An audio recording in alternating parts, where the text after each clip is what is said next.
I was staying with the Arajas, but they had me as a guest. And Eddie Moore came, he was trying horses because that was his business. And I said to him, have you got a job for me? He said, get on the truck. He liked the way I rode. So then I went to live with him in town. We'd travel to England. He'd find me a job there. We'd sell the horses and come back and start again. But he was crazy, absolutely crazy. I mean, we flew everywhere to look for these horses. And you'd see some poor old peon going along, driving his cart, and we'd land straight over his head.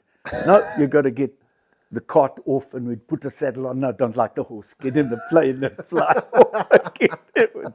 He was mad. And then he'd get bored flying home, and we'd fly under the electric lights. Oh, my goodness. No, I mean, he was an absolute crazy bastard. And he bought this crop sprayer. When you take the throttle and you push it right forward, it locks. And he didn't know about the lock. And he was standing on the brakes and holding on like this.